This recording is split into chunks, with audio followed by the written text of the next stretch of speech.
sekali. Bahaya urusan dengan polisi itu. Kami sudah pengalaman dan kepala sakit. Ya. Banyak energi yang habis dengan barang ini. Ya. Apalagi pasal 27 itu pasal karet itu yang selalu polisi gunakan itu ya.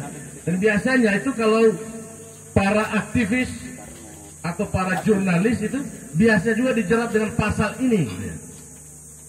Yang misalnya menulis kasus korupsi, lalu kemudian dijerat mencemarkan nama orang yang melakukan korupsi, ya, lalu dijerat dengan pasal ini. Tapi kalau karya jurnalistik itu biasanya dia melewati satu proses yang disebut proses verifikasi, yaitu untuk menguji kebenaran informasi ini lewat seluruh proses panjang mulai dari reporter di lapangan sampai kepada pemimpin redaksi. Beda dengan media baru yang berbasis internet ini. Anda menulis itu siapa yang periksa semua itu? Bahasanya atau apapun tidak ada yang periksa.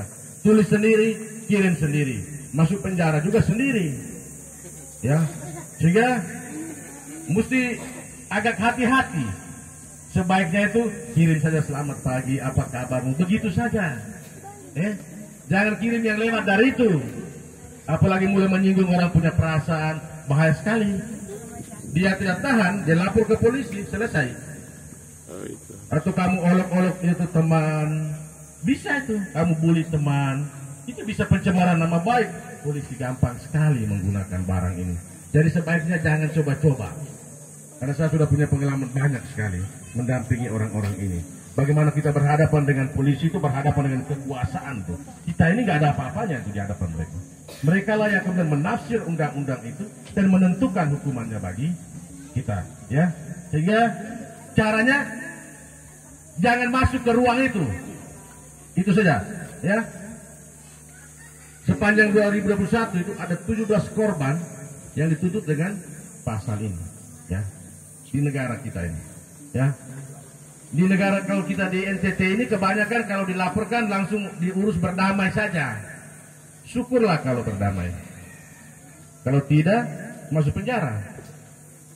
Dan itu pekerjaan orang bodoh. Menggunakan internet gratis, tidak data dia tidak gratis. Lalu kemudian masuk penjara, ya.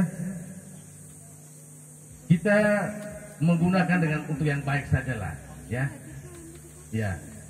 Ini kalau kita masuk kepada undang-undangnya, nanti bisa googling saja di Google itu undang-undang ini ada, Anda bisa baca, ya. Tapi saya mau tunjukkan ini ada banyak pasal di dalam undang-undang ini, ya, yang menjadi celah bagi kita dalam penggunaan media sosial, terutama media-media baru, ya, Facebook, Twitter, segala macamnya. Yang pertama pasal 27 ayat 1 itu tentang kesusilaan. Lalu perjudian, itu ada semua itu. Jadi kalau kamu kirim bilang, mari kita main kartu, sudah bisa ini, bisa masuk pasal ini, ya, karena judi sudah ada di dalam ini. Lalu pencemaran nama baik, ya, lalu berita bohong yang menimbulkan kerugian dalam bisnis segala macam, ada banyak sekali ini. Nanti saudara bisa baca sendiri. Tapi saya mau bilang begini, Anda mesti bijak menggunakan media sosial. Sebarkanlah hal-hal yang baik kepada semua orang, ya.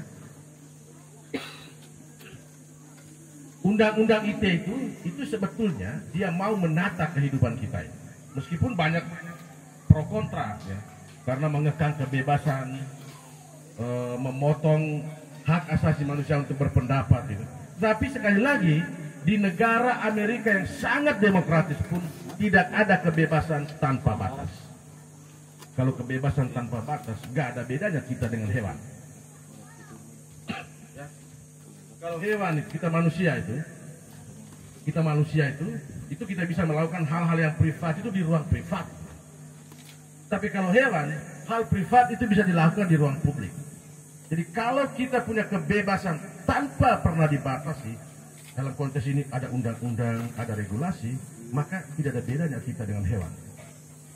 Di dalam diri kita ada juga bagian yang disebut bagian kebinatangan dalam diri kita. Yaitu itu yang tidak terbatas itu. Maunya ikut kita punya selera, maunya ikut kita punya kemauan. Saya kira tidak bisa pada titik itu. Kita punya kebebasan selalu dibatasi. Dan pembatasan itu kemudian akan menciptakan hidup yang harmoni di antara begitu banyak orang. Bukan hanya kita sendiri yang ada di atas dunia ini. Karena itu sekali lagi saudara-saudara, gunakan alat di tanganmu itu dengan baik dan benar. Gunakan itu untuk mengasihi orang. Untuk membuat orang lebih dekat dengan kamu. Untuk membuat orang lebih mengasihi kamu. Dan jangan menjadikan itu sebagai sarana untuk orang benci pada kamu. Orang melihat kamu itu orang merasa tidak ada harapan untuk ada bersama dengan dia. Karena media itu dalam bahasa Paus Fransiskus itu rahmat zaman yang harus kita gunakan dengan baik untuk kehidupan kita.